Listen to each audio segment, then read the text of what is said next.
ನಾನು ವಿಠಲನಗರದಿಂದ ಬಂದಿದ್ದೀನಿ. ನಾನಿವತ್ತು ಒಳ್ಳೆಯ ಸಮಾಧಿಯ ಬಗ್ಗೆ ಸ್ಟೋರಿ ಹೇಳ್ತಿದ್ದೀನಿ.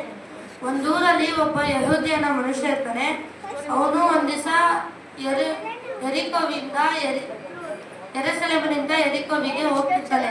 ಒಂದು ದಾರಿಯಲ್ಲಿ ನಡ್ಕೊಂಡು ಹೋಗ್ತಿರ್ಬೇಕಾದ್ರೆ ಇಬ್ರು ದರೋಡೆಕೋರರು ಬಂದು ಅವನ ಹತ್ರ ಇರೋ ಚೆನ್ನಾಗಿ ಹೊಡೆದು ಅವನ ಹತ್ರ ಇರೋ ಚಿನ್ನ, ಬೆಳ್ಳಿ, ಬಂಗಾರ ಎಲ್ಲ ಕತ್ಕೊಂಡು ಅವನಿಗೆ ರಕ್ತ ಬರ್ದಂಗೆ ಹೊಡೆದ್ಬಿಟ್ಟು ಅಲ್ಲೇ ಬಿದ್ಬಿಟ್ಟು ಹೋಗ್ಬಿಡ್ತಾನೆ. ಆಮೇಲೆ ಒಬ್ಬ ಮನುಷ್ಯ ಬರ್ತಾನೆ. ಅವ್ನು ಬಂದ್ಬಿಟ್ಟು ಅವನ್ನ ನೋಡ್ಬಿಟ್ಟು ಅವ್ನಿಗೆ ಸಹಾಯ ಮಾಡೋದಿಲ್ಲ. ಯಾರಪ್ಪ ಇವನು ಹಿಂಗ್ ಹೊಡ್ದಿದ್ದಾನೆ ಅಂತ ಅಂದ್ಬಿಟ್ಟು ಅವ್ರು ಹಂಗೆ ಹೋಗ್ಬಿಡ್ತಾರೆ. ಆಮೇಲೆ ಒಬ್ಬ ಸೇವಕ ಬರ್ತಾನೆ.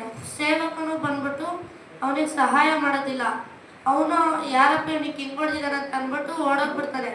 ಆಮೇಲೆ ಒಬ್ಬ ಒಳ್ಳೆ ಸಮಾಧಿ ಅಂತ ಮನುಷ್ಯ ಬರ್ತಾನೆ. ಅವ್ನು ಬಂದ್ಬಿಟ್ಟು ಕಥೆಯಿಂದ ಬರ್ತಿರ್ತಾನೆ. ಯಹೂದ್ಯ ಮನುಷ್ಯ ಬಿದ್ದಿರೋದು ನೋಡಿ ಕಥೆಯಿಂದ ಎಳೆದ್ಬಿಟ್ಟು ಯಾರಪ್ಪ ಇವನಿಗೆ ಹಿಂಗ್ ಹೊಡೆದಿದ್ದಾರೆ ಅಂತ ಅಂದ್ಬಿಟ್ಟು ಅವನಿಗೆ ರಕ್ತ ಎಲ್ಲ ಒರೆಸಿ ಔಷಧಿ ಎಲ್ಲ ಹಾಕಿ ಬ್ಯಾಂಡೇಜ್ ಎಲ್ಲ ಹಾಕ್ಬಿಟ್ಟು ಕತ್ತೆ ಮೇಲೆ ಕುಂದಿಸ್ಕೊಂಡು ಒಂದು ಛತ್ರ ಕರ್ಕೊಂಡು ಹೋಗ್ತಾನೆ. ಆ ಛತ್ರ ಮಾಲೀಕರಿಗೆ ದುಡ್ಡು ಕೊಟ್ಟು ಇವನ್ನ ಚೆನ್ನಾಗಿ ನೋಡ್ಕೊಳ್ಳಿ, ದುಡ್ಡು ಎಷ್ಟು ಖರ್ಚಾದ್ರೂ ಪರವಾಗಿಲ್ಲ ಅಂತ ಹೇಳ್ಬಿಟ್ಟು ದುಡ್ಡು ಕೊಟ್ಬಿಟ್ಟು ಹೋಗ್ಬಿಡ್ತಾನೆ. ಇದರಿಂದ ನಾವೇನು ಕಳ್ಕೊಬೇಕಂದ್ರೆ ದೊಡ್ಡವರೇ ಆಗಿರ್ಲಿ, ಚಿಕ್ಕವರೇ ಆಗಿರ್ಲಿ, ಶ್ರೀಮಂತರೇ ಆಗಿರ್ಲಿ, ಬಡವರೇ ಆಗಿರ್ಲಿ, ನಾವು ಸಹಾಯ ಮಾಡಬೇಕು.